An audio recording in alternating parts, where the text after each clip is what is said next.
One trick that you see back here in Washington politics is when the opposing side is arguing in defense of the indefensible, they will say, I support border security, but there's always a but. What we have seen for the last 5.5 years since President Biden took over in 2021 to today is very simply laid out in the following 3 strategies.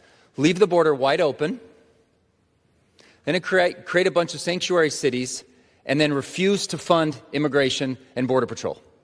You look at those 3 things, that is exactly what they're doing. And now they're forcing us to go at it alone. When for decades, longer than that, Republicans and Democrats have always been able to come together and support Homeland Security bill. But they refuse to support ICE and CBP.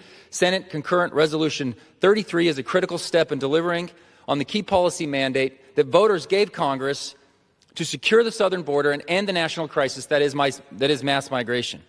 I would much rather fund and regulate the Department of Homeland Security and immigration enforcement through regular appropriations.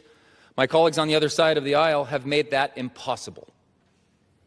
This is not a serious way to govern. It is irresponsible. It is dangerous.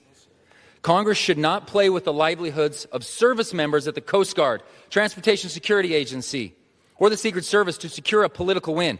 We cannot restrict resources at a time like this, especially amid recent threats to White House officials and national security concerns. We're now forced to run a narrowly focused, partisan reconciliation process to provide necessary funding to ICE and CBP and their operational and support components to last through the Trump administration.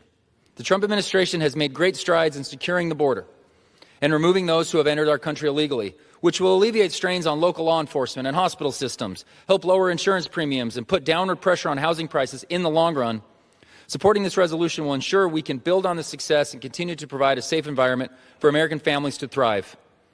This also does a very important thing by setting our projected deficit of 3% of GDP, and another 20 seconds. I will end there. Thank you very much for the additional time to take our finances seriously and put a 3% debt to GDP. I urge my colleagues to support this budget resolution. Mr. Speaker, I yield back.